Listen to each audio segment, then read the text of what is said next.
மன்னவா ஒரு கோயில் போய் இந்த மாளிகை எதற்காக?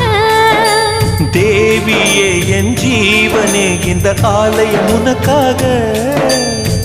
வானில் ஒரு புயல் மழை வந்தால் அழகே என்னை எங்கனம் காப்பாய். கண்ணே உன்னை என் கண்ணில் வைத்து இமைகள் எனும் கதவுகள் அடைப்பேன்.